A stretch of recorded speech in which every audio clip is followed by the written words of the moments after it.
Michael Steele, the chairman of the Republican National Committee, joins us now. Good morning, Mr. Chairman. Good morning, George. Good to be with you, buddy. Thank you for coming on. We heard those Senator Kyle and Congressman McCarthy yesterday with their criticism. Republican insiders have been even more harsh in private. The National Journal magazine, Respected magazine, did a poll of insiders showing that now 71% of them believe you're a liability to the party. Only 20% think you're an asset. And listen to this. This is from one of those who thought you were a liability. Michael Steele is an anchor around the neck of the future of the Republican Party. He needs to go. Are you going to go? Yeah. No. And, I understand that. But, of course, they've been saying that since the day I got the job. The reality of it is, when I first heard about this, behavior going on, I was very angry, and we dealt with it. We got to the bottom of it. The employee was summarily dismissed for going against our internal policies and finance. We have been putting great controls in place for the last few months, as a matter of fact, on some of our financing. Those numbers that they talk about, I'm not staying at fancy hotels and the Four Seasons and flying around in corporate jets. But you have spent more than you've taken in, haven't you, Mr. Chairman? Pardon me? You have spent more than you've taken in. No, I had more money left over at the end of I got a budget. I inherited a budget that had $0 left at the end of 2009. I had $8 million that we were able to husband after spending on New Jersey, Virginia, and Massachusetts, along with 37 other special elections around the country for state legislatures, mayors, offices, and the like. So we have managed the money in a way that has allowed us to compete in some races that we otherwise wouldn't have been able to compete in. Where we have also begun to put controls in place is on the spending with respect to the types of events that our finance department has been putting on when you had the White House and you had both houses in Congress. That's no longer the standard that we've been trying to get them to adjust to.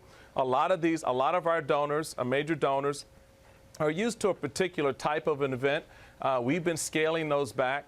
So, I think a lot of this is really kind of taking it a lot further down the road and blowing it up larger than it needs to be.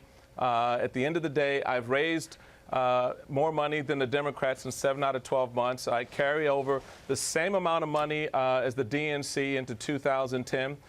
We had a very good March. We'll have a very good April. But the bottom line is I hear my donors. I hear our base out there. I hear the leadership.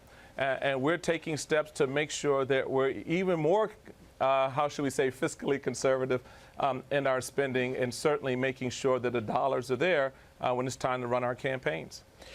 Sarah Palin last week said take her name off a Republican fundraiser that was being planned in New Orleans. Have you spoken to her about that? And if you're sure, is she going to come back on board?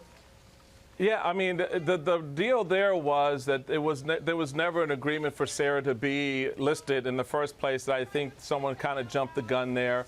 It wasn't take her name off. It was just, she wasn't planning to be at that event.